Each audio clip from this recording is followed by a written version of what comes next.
isa lang ang banyagang imperyo na hindi sumira kundi tumulong sa Israel, at iyon ay Persya. Ang higanteng oso isang panaginip ng kapangyarihan. Pero sa propeta pa ring si Daniel, may isa pang nakakakilabot na pangitain. Mula sa magulong dagat, apat na kakaibang hayop ang lumitaw. Ang pangalawa ay isang dambuhalang oso, nakataas ang isang bahagi ng katawan at may tatlong buto-buto sa kanyang bibig. Isang tinig mula sa langit ang nagutos, tumindig ka at lamunin mo ang iyong bahagi. Ang osong ito ay sumisimbolo sa susunod na imperyo matapos ang Babylonia, ang pinagsamang lakas ng Media at Persya.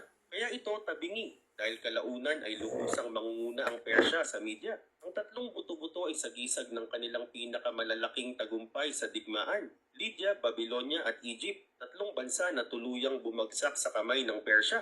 At lahat ng ito, nangyari nga. Matapos sakupin ng Lydia at ang Babylonia, hindi tumigil ang Persya. Sa pamumuno ng anak ni Cyrus na si Cambyses II, tumawid sila ng disyerto ng Sinai at sinalakay ang Egypt. Natalo nila si Pharaoh Psamtik III sa labanan sa Pelusium at tuluyang bumagsak ang bansang dating umalipin sa Israel. Ang Ram, dalawang sungay, isang imperyo. Ilang taon pa ang lumipas habang nakatayo si Daniel sa pampang ng ilog ng Ulay, muling nabigyan siya ng isang napakalinaw at matinding pangitain. Isang ram ang kanyang nakita. May dalawang sungay, ngunit isa sa mga sungay ay mas mahaba at mas mataas, kahit na ito ang huling tumubo. Ang ram ay nanlulusob sa kanluran, hilaga at timog. Walang sino man ang makapigil dito. At may tinig na nagbigay linaw. Ang ram na may dalawang sungay ay ang mga hari ng Media at Persya. Muli, lumitaw ang Persya, ngayon bilang isang makapangyarihang imperyo na walang humahadlang. Ang mas mataas na sungay ay malinaw na tumutukoy sa Persya bilang ang tunay na nangingibabaw sa dalawang kaharian. Dalawang lahi, isang imperyo, pero iisa lamang ang may tunay na kapangyarihan, ang Persya, ang kambing mula sa kanluran. Darating ang pagtapos. Habang nagpapatuloy ang pangitain, biglang may lumitaw na kambing mula sa kanluran, kasing bilis ng hangin. Mayroon itong isang malaking sungay sa gitna ng noo, at agad nitong sinugod ang ram. Sa isang iglap, binangga at pinatumba ang ram, niyurakan at nilupig ito. Ito na ang hula tungkol sa susunod na imperyo, ang Greece, sa ilalim ng pamumuno ni Alexander the Great, na mabilis at lubusang wawasak sa Persya. Hindi pa alam noon ni Daniel kung sino ang kambing, pero malinaw sa kanya ang isa, ang Persya, ang pinakadakilang imperyo sa panahong iyon, ay darating din ang wakas. Ngunit bago dumating ang wakas, sumapit muna ang rurok ng kapangyarihan ng Persya. Mula India hanggang Ethiopia, sumasaklaw ang nasasakupan nito. Sa panahon ni Haring Ahasuerus, ang trono ng pinakadakilang kaharian ay matatagpuan sa lungsod ng Susa, sa puso ng Elam. Ang lugar na ngayon ay bahagi ng timog kanlurang Iran. At sa lungsod na ito naganap ang isa sa mga pinakanakakagulat na kwento sa Biblia. Ang rehiyente ng Diyos, isang babaeng Hudyo sa trono ng Persya. Nagdaos si Ahasuerus ng isang engrandeng kasayahan na tumagal ng 6 na buwan. Pagkatapos nito, inimbitahan niya ang buong Susa para sa isang huling pista ng 7 araw. Sa gitna ng alak at kayabangan, iniutos niyang ipakita sa lahat ang kanyang reyna, si Vashti, upang ibida ang kanyang ganda. Pero tumanggi si Vashti. At dahil sa kahihiyang tinamo sa harap ng buong kaharian, pinatalsik siya ng hari. Inirekomenda ng mga tagapayo ng hari ang isang kakaibang hakbang. Maghanap ng bagong reyna mula sa lahat ng dalaga sa imperyo. Ang pinakamagaganda ay dadalhin sa palasyo, papadaanin sa isang buong taong paghahanda at ihaharap sa hari. Isa sa kanila ay si Hadasa, isang ulilang Hudyo na lumaki sa ilalim ng pangangalaga ng kanyang pinsang si Mordecai. Nang mapili siya, binigyan siya ng bagong pangalan, Esther. Hindi alam ng sino man sa palasyo na siya ay Hudyo. Ngunit dahil sa kanyang kabaitan at karisma, nakuha ni Esther ang pabor ng hari at ginawa siyang reyna ng Persya, isang anak ng Israel na nakapasok sa puso ng pinakamakapangyarihang trono sa mundo. Ngunit may bantang papalapit. Habang tahimik na namumuno si Esther, may isang nilalang na gumagalaw sa likod ng trono, si Haman, isang lahing mula sa matagal ng kaaway ng Israel, ang mga Amalekita. At dito magsisimula ang isang kwento ng pagtataksil, pananampalataya at isang milagro na magliligtas sa buong lahi ng Israel mula sa loob mismo ng Persya.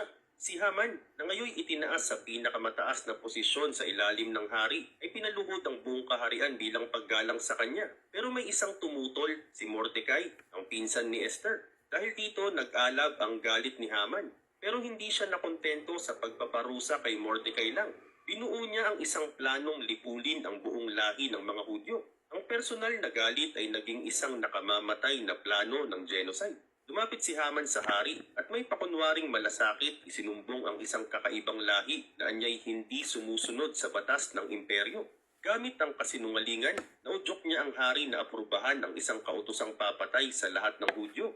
Ang kautusan ay tinatakan ng selyo ng hari. Sa loob ng mas mababa sa isang taon, lahat ng Hudyo sa Persya, babae, lalaki, bata ay nakatakdang mamatay. Nagkalat ang takot sa buong komunidad ng mga Hudyo. Mabilis na nagpadala ng mensahe si Mordecai kay Esther. Isa lang ang pag-asa nila, si Esther mismo. Ang delikadong desisyon ni Esther. Ngunit para makialam, kailangan ni Esther humarap sa hari nang hindi inaanyayahan.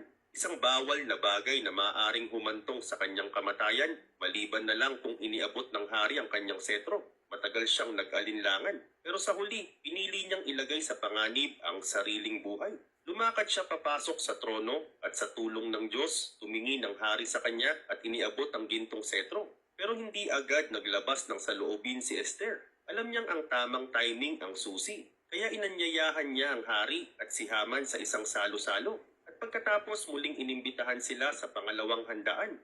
Doon sa gitna ng ikalawang salo-salo, ibinunyag niya ang katotohanan. Kung kami po'y ibebenta lang bilang mga alipin, mananahimik na lang ako, ani Esther. Pero may kautosang wawasak sa aming buong lahi. Ako at ang aking bayan ay nakatakdang mamatay.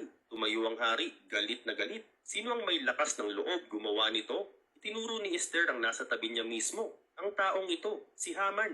Nanginginig sa takot, lumuhod si Haman at nakiusap, pero huli na ang lahat. Sa mismong bitayang ipinagawa niya para kay Mordecai, siya mismo ang ibinitin. Ngunit kahit wala na si Haman, nananatili pa rin ang orihinal na kautusan. Dahil sa Persya, hindi maaaring bawiin ang batas na pinirmahan ng hari.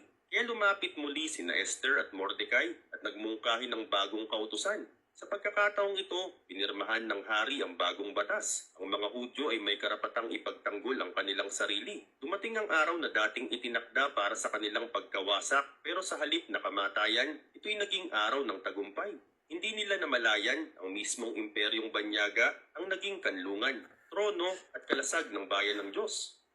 Mula Susa hanggang Bethlehem, ang lihim ng mga mago matapos ang himala sa Susa, tila unti-unting nawala sa eksena ang Persya sa kwento ng Biblia. Lumipas ang mga siglo, naghari ang mga bagong imperyo, ang Roma ang naging sentro ng mundo. Pero ang katahimikan ng Persya ay hindi nangangahulugang wala na ito sa plano ng Diyos. Daan-daang taon nang lumipas. Sa panahon ng kapayapaan, sa isang mapayapang gabi, lumitaw ang isang bituin. Sa aklat ni Mateo, may binanggit na eksenang alam ng lahat pero bihirang unawain ng buo. May mga pantas mula sa silangan na dumating sa Jerusalem. Saan ang ipinanganak na hari ng mga Hudyo?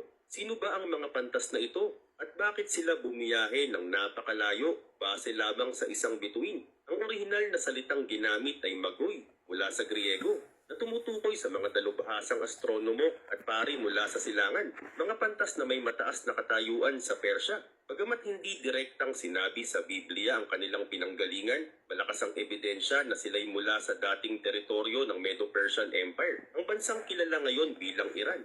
Ang mga Magi ay bahagi ng isang relihiyosong grupo sa Persya na dalubhasa sa bituin, sinaunang kasulatan at mga propesiya. Malaki ang posibilidad na binasa nila ang mga isinulat ni Daniel, ang parehong Daniel na minsang nanirahan sa korte ng Babylonia at Persya. Si Daniel din ang nagpropesiya sa pagdating ng Mesiyas sa Daniel Kabanata Siyam, gamit ang eksaktong bilang ng linggo mula sa muling pagtatayo ng Jerusalem hanggang sa pagdating ng tagapagligtas. Nang makita ng mga Magi ang bituin, alam nilang natupad na ang hula.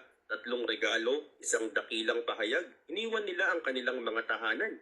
Tumawid ng disyerto at sa wakas, dumating sila sa Bethlehem dala ang 3 regalo. Ginto, bilang pagkilala sa kanyang pagiging hari. Insenso, bilang paggalang sa kanyang pagkadyos. Mira sa gisag ng kanyang magiging sakripisyo at kamatayan.